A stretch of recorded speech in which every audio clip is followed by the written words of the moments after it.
ایک دن میں بابا جی سے ملنے کی تیاری کر رہا تھا، بابا جی کے پاس جانا چاہ رہا تھا۔ میرے ایک دوست نے شاہد بیگ صاحب وہ تشریف لائے، کہنے لگے کہاں جا رہے ہو؟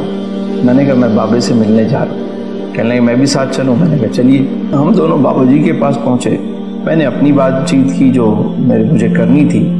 بیگ صاحب کہنے لگے کہ انہوں نے اپنا مسئلہ بیان کیا کہ بابا جی بڑے عرصے سے بے روزگار، پریشان، مالی طور پر بہت زیادہ ڈسٹرب ہوں۔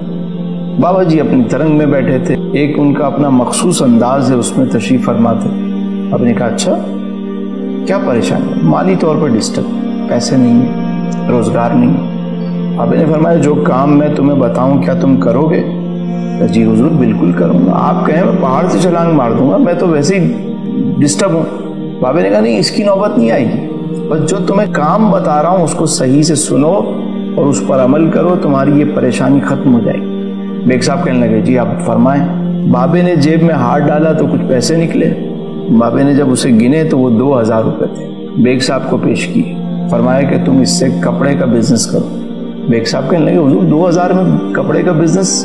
فرمایا ہاں، صدر جاؤ اور یہ جو ڈسٹنگ والا تولیہ ہوتا ہے یہ خریدو 2000 روپے کا، اور یہ جو کپڑے ہوتے ہیں گاڑیاں صاف کرنے کے یہ خرید لو اور اسے تم بیچو۔ ٹھیک ہے حضور۔ پھر کا جو پروفٹ ہو اس کا 5% اسی وقت اللہ کی راہ میں تقسیم کرنا اور پھر گھر جانا۔ ٹھیک ہے۔ اب بیگ صاحب صدر گئے، دوسرے دن انہوں نے 2000 روپے کا سامان خریدا، اسے بیچا، جو پروفٹ ہوا اس کا 5% نکال کے انہوں نے تقسیم کیا اور چلے گئے گھر۔ دوسرے دن ان کے پاس مال خریدنے کے لیے 2500 روپے تھے، انہوں نے 2500 کا مال خریدا اور شام کو 5% تقسیم کیا، چلے گئے۔ تیسرے دن ان کے پاس 3000 روپے تھے۔ اس طرح ان کا بزنس چل نکلا۔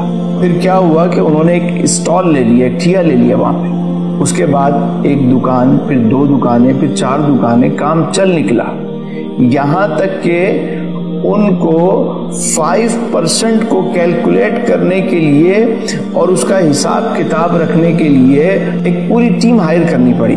شروع میں تو وہ یہ کرتے کہ جو 5% ہوتا اس کا کھانا پیک کراتے اور جاتے ہوئے راستے میں وہ کھانا تقسیم کرتے ہوئے گھر چلے جاتے۔ جب کام بڑھ گیا تو پوری ٹیم اس کو مینیج کرنے لگی۔ ایک دن وہ میرے پاس آئے، کہنے لگے کہ بابا جی کے پاس چلنا ہے۔ میں نے کہا چلو۔ انہوں نے کچھ گفٹ بھی لیے ہوئے تھے، تحفے تحائف تھے، بابا جی کے پاس پہنچے اور کہا بابا جی آپ کا نسخہ کام کر گیا، ماشاءاللہ مال میں خوب برکت ہوئی۔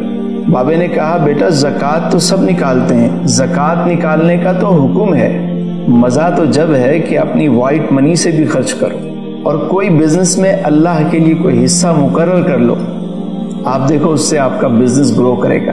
اللہ کو جب تم پارٹنر بناؤ گے تو اس کام نے چلنا ہی چلنا ہے۔ بابا جی فرمانے لگے کہ بیٹا یاد رکھنا، جو لوگوں کے لیے کھانے کا انتظام کرتا ہے اس کا کھانا کبھی کم نہیں ہوتا، جو لوگوں کے لیے پانی کا انتظام کرتا ہے اس کا پانی کبھی کم نہیں ہوتا۔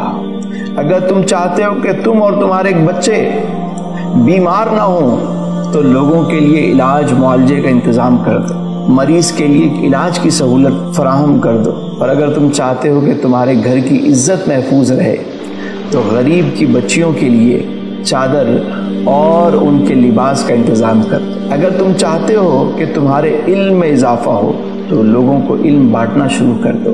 جو چیز اللہ کی راہ میں خرچ کی جاتی ہے اس میں اضافہ ہی ہوتا ہے۔ اتر جس کنویں سے لوگ پانی نکالتے رہتے ہیں اس میں نیا پانی آتا رہتا ہے، اور جب لوگ پانی نکالنا چھوڑ دیتے ہیں اس میں کائی جم جاتی ہے، وہ جوہر بن جاتا ہے۔